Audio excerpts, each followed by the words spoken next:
Living alone is lonely. Living alone is expensive. Living alone is exhausting. But what if I told you living alone is actually one of the most freeing things a woman can do? I've been living alone for over 2 years now, and I recently found myself in the trap of something must be wrong with me if I'm still living alone and have no prospects in sight. Something must be wrong. But this time I caught myself before I fell fully into that trap. Because I started thinking, I've been a legal adult for 12 years. And for 2 of those years, I lived in the dorms while I went to college. And then I moved in with my partner for 8 years. I lived with that partner until our relationship ended. So if we look at my adult life, left the house when I was 18, I have only lived alone for 16% of my adult life. That is such a small but yet wild number and has such a big impact. Because once I started realizing that, like 2 years, that sounds so long, but 16%, that doesn't sound as big. And I realized there's no rush to change one single thing about my life. I keep seeing conversations online about how lonely it is to live alone. And honestly, they're not helpful. Yes, it costs more. Yes, it can be exhausting to handle everything yourself. But we already know that. What we don't talk about enough is the power of living alone. Living alone is freedom. It's the space to figure out exactly who you are without outside noise telling you what you should be. For me, living alone has become the sanctuary that I needed years ago. For me, it's waking up every day and choosing you. Living alone is an act of resistance in a world that tries to define a woman's worth by who she's attached to, especially if that someone is a man. Today, we are going to break down the societal narrative of single women and reframe and re-empower ourselves to realize that living alone is a radical choice, one that is built out of a woman choosing herself, choosing her peace, and choosing her life. Welcome to Taking Up Space with Jordan. I'm your host, Jordan, your internet big sister, here to help you live a life filled with empowerment, self-trust, and create the tools that you need to build your dream life. As I mentioned earlier, I started living alone over 2 years ago. And when I moved into my apartment alone for the first time, I had no idea what I was doing, who I was going to become, but the feeling that I remember most was feeling free. And you know what else is free? Supporting the podcast. If you're enjoying these conversations, make sure to like and subscribe because it is the best way to help Taking Up Space grow. Now that the housekeeping is over and out of the way, we can get a little bit more serious and let's start breaking down some societal narratives. The idea that single women are either waiting or struggling, it's not new. It dates back to a time when women were treated as bargaining chips, traded for land, livestock, or whatever their father or man of the house deemed valuable. For generations, women didn't have the privilege of choice. They couldn't freely choose their partners or whether they wanted one at all. Where to live, what to eat, what to buy, the list goes on and on. And those who dared to step outside of these expectations and pursue careers, they were met with systemic discrimination well into the 1960s. But let's be honest, not much has changed. It wasn't until 1974 that women in the US could even open their own bank accounts without a male cosigner. Before that, women were often required to have a husband or male relative sign off on financial decisions, meaning their independence was literally legislated against. This wasn't just about money, it was about control. And let's talk about marriage itself. For much of US history, being unmarried wasn't just socially frowned upon, it was financially impossible for many women. Up until the 1960s and 70s, things like credit cards, mortgages, and even employment protections were structured in ways that favored married women or women with male financial support. Women who worked outside the home were often limited to low-paying jobs or outright fired once they got married. This was known as the marriage bars. These existed well into the 90s, where women in teaching and clerical roles were often let go once they were married. The way I see it, the only reason women were ever considered to be waiting or struggling was because society kept putting chains around us, holding us back from living on our own damn terms. If we fast forward to today, and while we've made progress, the expectations placed on women have only expanded, not disappeared. Now we're expected to do it all. We're supposed to have successful careers and be full-time nurturing mothers. We should be selfless, saintly caregivers, yet also fit into whatever beauty standard is trending at the moment. We're expected to embrace our sexuality, but not too much, or we risk getting the wrong kind of attention. The pressures to conform is relentless, and many of us hold ourselves back out of fear of being seen as too much or not enough. Why? Because from the very beginning, we've been conditioned to mold ourselves into the ideal woman, not for ourselves, but for a man. Let's do a quick thought experiment together. I want us all to close our eyes, and I want you to picture a spinster. Who comes to mind? What does she look like? I want you to hold on to that image. Now, I want you to picture a bachelor. What do they look like? I'm willing to bet these two mental pictures looked very different. When you imagined a spinster, did you think of the old woman from Snow White? And for the bachelor, was he young, successful, and attractive? Maybe we can thank the Bachelor franchise for reinforcing that image, but here's something wild. Historically, a spinster was referred to a woman between the ages of 24 and 29 that was unmarried. It was a legal term used in British and American records, meaning this was written down for people, for women, and it was used to describe an unmarried woman of that age. Meanwhile, bachelor has always been associated with freedom, success, and choice. And here's another outdated yet very real fact that I think is fun.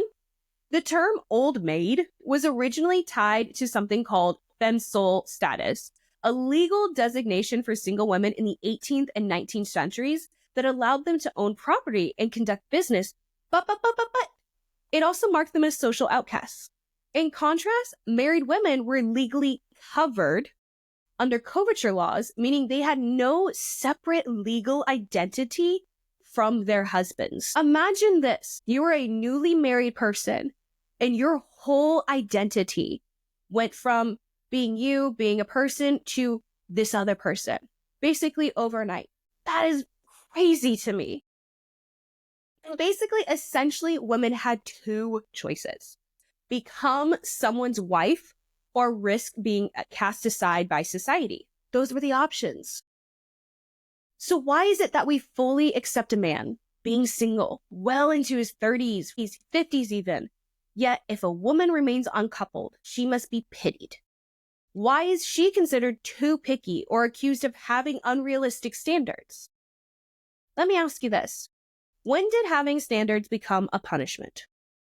When did setting boundaries that protect our self-respect and our self-worth, become something that society gets to use against us? It's not so far-fetched to see why so many women put themselves on a timeline. Historically, and generationally, we've had to. This isn't to say it's bad to want a relationship, a partner, kids, a house, or emotional security. There is nothing wrong with that whatsoever. I am so happy for my friends and female coworkers and anybody else that gets into a relationship that is happy and filled with love and they're cherished. Notice how there was a caveat there, though. Happy, loved, and cherished. There's nothing wrong with desiring those things. We all want those types of things. But what is deeply ingrained and what is deeply wrong is the idea that if a woman is single, there must be something inherently wrong with her. Even in today's political climate, though, I want to be so clear. Things are starting to shift. The narrative is starting to change. You have to look closely, but there are glimmers of a new way of thinking for a lot of women. There's this new way of thinking of reframing singleness as something powerful rather than pitiful. My personal favorite, the male loneliness epidemic. If you haven't had the privilege of getting to understand what the male loneliness epidemic is. Let me go ahead and explain it for you. It is a devastating crisis where men, who for generations were handed to society on a silver platter, are now shocked that women aren't bending over backwards to entertain their bare minimum existence anymore. So here's what happened. For centuries, men were told that as long as they had a job, or let's be real, pretended to have one, while women picked up all the slack, they were entitled to a wife, kids, and someone to cook their meals, wash their underwear, and listen to their half-baked opinions on politics. Then, fast forward, modern women looked around and said, wait a goddamn minute. I can work, I can have my own money, my own space, and not be stuck raising a grown man as my side quest. And just like that, poof, the dating pool shrank for men who never developed personalities, emotional intelligence, or basic hygiene. Now, studies show that men have fewer friends, less emotional support, and higher rates of loneliness. Why? And I need to be so clear. Google this. This is not information that is hard to find. Men have fewer friends and less emotional support and higher rates of loneliness compared to women. And it's because for decades, women were their emotional crutch. Many men never learned how to process feelings, maintain friendships, or communicate like fully developed humans. And I will say, I do think that is genuinely very sad. I think there is a huge conversation that needs to be had with men, with each other specifically. I will not be facilitating that conversation about being okay showing their emotions, being okay with being vulnerable, being okay with being there for their friends in a way that isn't just showing up and helping them move. And now that women are choosing themselves instead of settling for mediocrity, the men are really struggling out there. But this is the unfortunate thing. Instead of adjusting, maybe going to therapy, learning how to be interesting, or developing the radical skill of listening, they're whining online about how women don't want traditional relationships anymore. That is the key word there, traditional. And here's what I have to say. If you mean traditional, like unpaid labor, emotional servitude, and mothering a grown man, then yes, we have retired from that position. Please see our resignation on your desk. In summary, the male loneliness epidemic is nothing more than the natural consequence of women refusing to be emotional support animals for men who never learned to be full people. And until men start investing in their emotional growth, learning basic social skills, and just a thought, being pleasant to be around, this epidemic will continue. Thoughts and prayers. And we're seeing this shift everywhere, culturally, even in the women we look up to. Look at Tracy Ellis Ross. She has spoken so frequently and so proudly about embracing her singlehood and building a life that isn't defined by marriage. And then there's most recently The Bachelorette, a franchise built on the idea that women should compete for the most mediocre men imaginable, which literally had to cancel its upcoming season because no one wanted to participate in it. Women are done with low-effort men and the narratives that glorify them. These changes are happening all around us. They're quiet, they're subtle, but they are happening. I've noticed it even in my own life. When I tell people that I live alone, I don't get the sad, pitying, poor her eyes anymore. Instead, I get excitement and joy from me. The tide is shifting. Being a single woman is no longer seen as a tragedy. It is a freedom. I felt this shift in myself when I moved into my own place for the first time. 16% of my adult life has been lived within these walls, and every single detail, from the furniture to the decorative choices, belongs to me. It's pink, it's cozy, it's strong, and filled with Earth Mother Goddess energy. Look at all these plants I have in my background. But this space is mine. I am free to be exactly who I want to be. Living alone as a single woman isn't just a personal choice, it's also a societal contradiction. We're told that being alone should be temporary, that we should always be striving toward partnership. But what if solitude isn't a stop on the way to something else? What if it's a destination in itself? And that leads us into our next section, which is the power of living alone. I'll be the first to say it, because it's my podcast and I've got the mic. I absolutely love living alone. I love it. I've curated my home to be a full expression of my personality. I feel like if you're watching this on YouTube, you can even see it in the background here. There's softness, there's cozy vibes, there's pink everywhere, there's Taylor Swift, there's dog hair glitter, and everything else that makes me, I don't have to hide any part of myself when I'm in my space. I don't feel embarrassed about the disco ball hanging in the corner or the Taylor Swift album covers on my wall. I don't have to apologize for being too loud or too silly because this is my space. It reflects every aspect of me, and that's one of the most beautiful parts of living alone, especially when you curate your home for you and no one else. Not for the trends, not for what looks good to the designer's eye. I saw a trend the other day, and it was like how to spot an independent woman living alone. And the picture, I'll put one right here, it was a curtain rod installed correctly, but after 7 or 8 failed attempts, and you could tell because all of the little holes were around it. And I couldn't agree more with this image. This place may not be perfect. I may not do the curtain rod hanging up thing right the first time, but damn sure I'm going to do it on my own, and it will be done correctly eventually. The confidence that comes from living alone, when you feel comfortable in your home, you start to feel more comfortable being yourself. And that confidence, it actually carries over into the outside world. Living alone grants you the opportunity to truly discover yourself without the external noise of shaping who you think you should be. You learn how to do things on your own, how to rely fully on yourself. And there's nothing wrong with being self-reliant.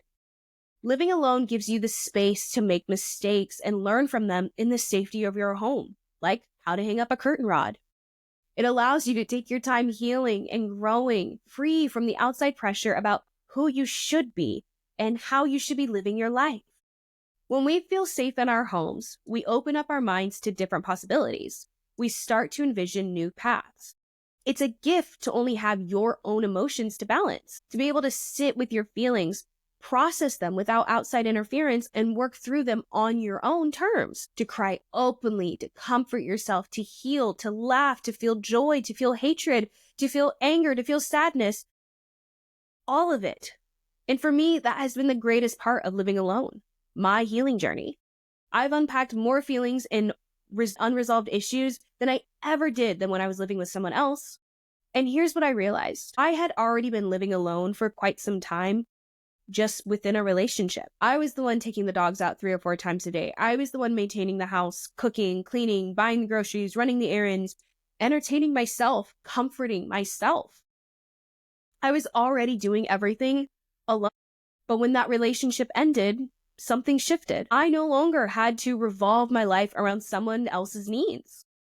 I no longer had to feel obligated to carry a relationship that wasn't carrying me back. And with that weight lifted, I noticed something so incredibly powerful. I was finally focused solely on myself for the first time in my life. I wasn't focused on trying to get through college. I wasn't focused on trying to make it to the next day. I wasn't focused on trying to make sure that my partner was happy or fed or asked if they had drank any water that day. I had the freedom to choose whatever path I wanted without guilt, without negotiation, without consequence. And it was incredible because now this was fully my life.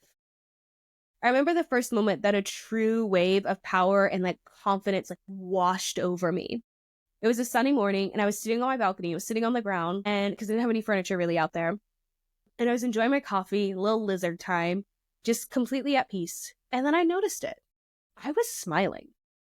Not for any particular reason, not because of anyone or of anything else. I was just smiling in my own space, feeling light and content. And it caught me off guard because I hadn't smiled like that in a long time. And I realized I was happy. I wasn't just happy to be surviving. I wasn't just happy to have gotten through the day.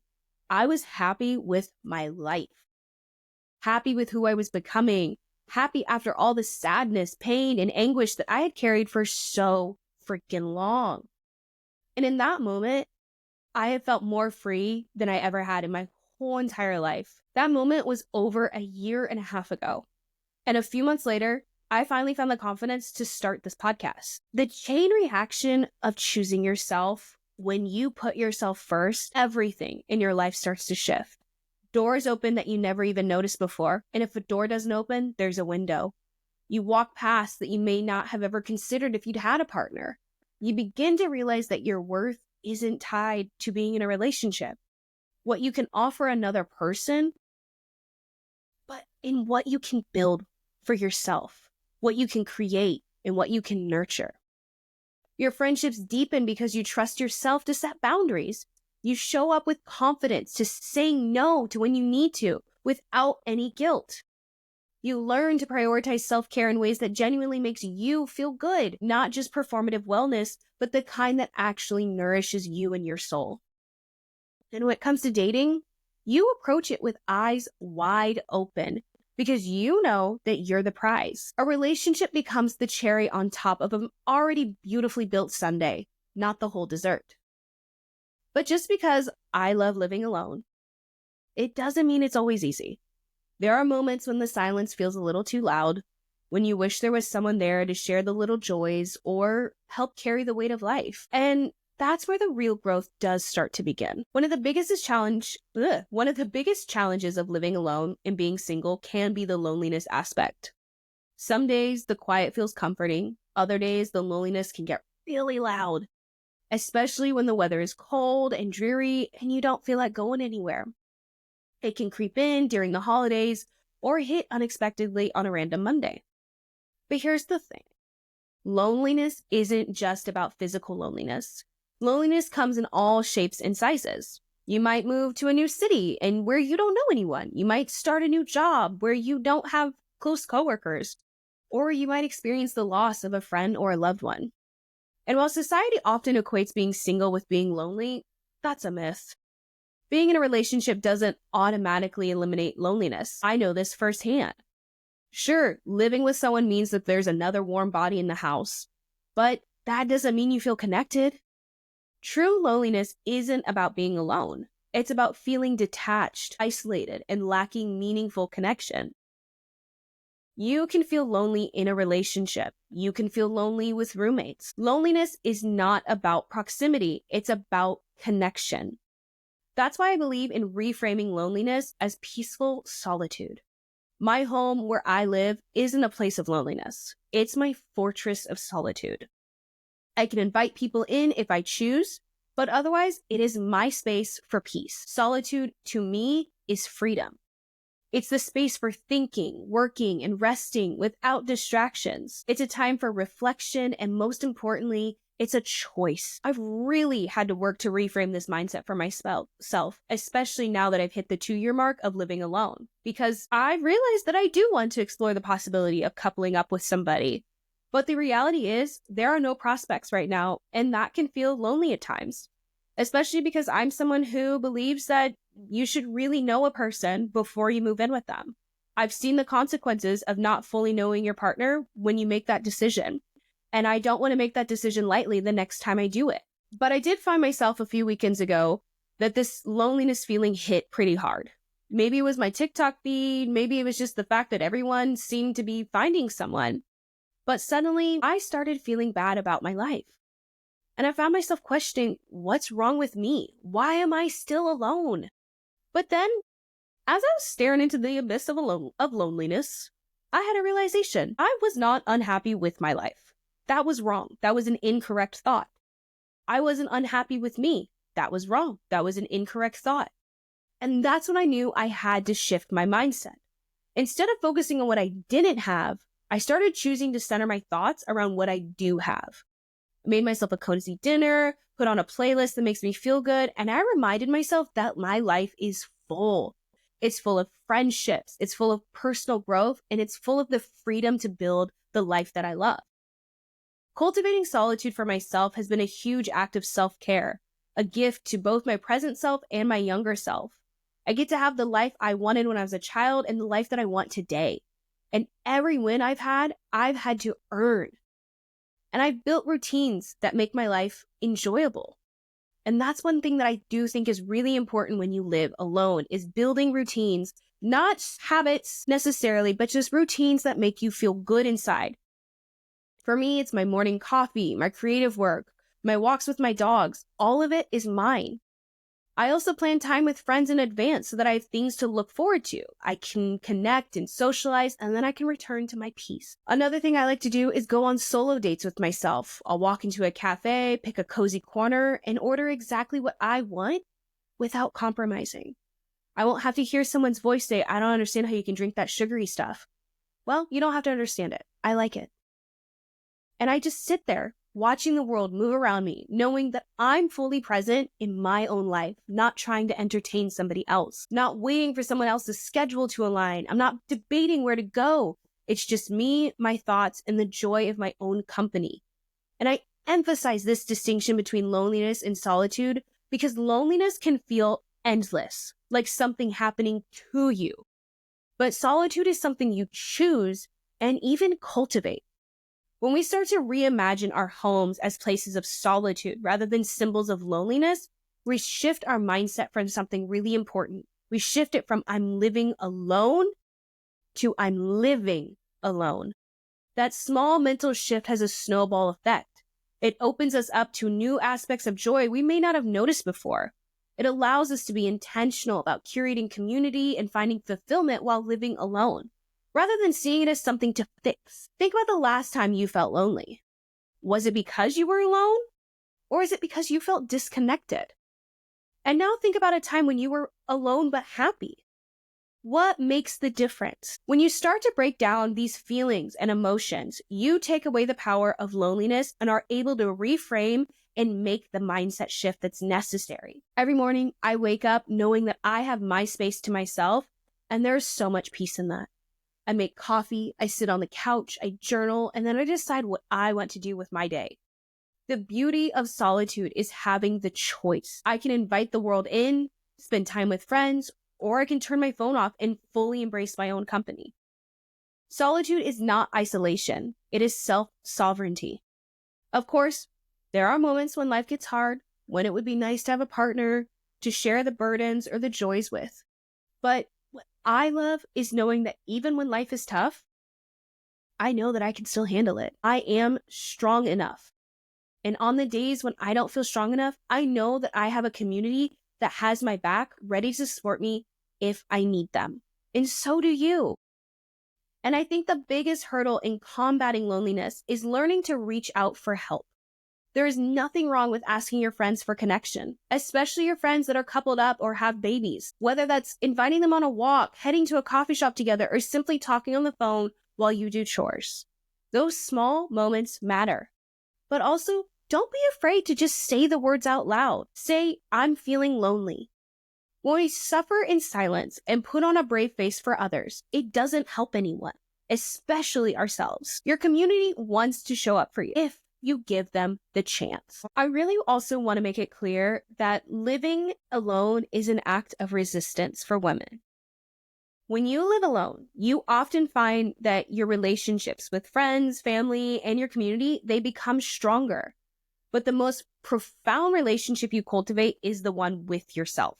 You learn to walk through the world unafraid of judgment, unshaken by societal expectations, because the radical act of a woman choosing herself, choosing her peace, her timeline, and her joy is a powerful thing to witness. When we stop molding ourselves to fit other people's ideas of how we should walk, talk, behave, sit, stand, dance, or even exist, we break free from the constraints that society places on women.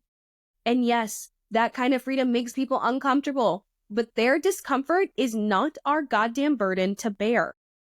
Living life on your terms is an act of defiance in a world that constantly tries to shrink women down, to keep us rushing towards these arbitrary milestones that were never designed with our true fulfillment in mind. But what happens when we reject that script? When we stop chasing a finish line that was never ours to begin with? We become more creative, more intuitive, more expansive. We step into the fullness of who we are rather than who we were told to be. And isn't that just thrilling? Isn't that radical? Instead of living by a timeline that was never meant for us, we get to create one that honors our own pace, our own desires, our own truth. And that is the ultimate freedom. And in conclusion, No matter how you arrived at this season of singleness, whether you were recently went through a breakup, have never been in a relationship, or have been single for years, this chapter is yours to claim. Instead of seeing it as a waiting room for the next thing, embrace it as a time to build, explore, and fully step into yourself. This isn't just a phase you're passing through. It's a foundation for the rest of your life. Right now, you have the chance to create a life that is yours on your terms without compromise. That is powerful. That is freedom. Living alone isn't a failure. It's an opportunity. It's a chance to build deep self-trust, to discover what truly brings you joy, and to create a life that feels good for you. And I want to leave you on this final note. You are not incomplete, waiting, or missing a piece. You are whole right now, exactly as you are. Thank you so much for tuning into today's episode. If this episode resonated with you, send it to a friend who might need the reminder. Let's keep building lives that feel good from the inside out, together. Wherever you are in the world, keep living your life the way you want. Kisses.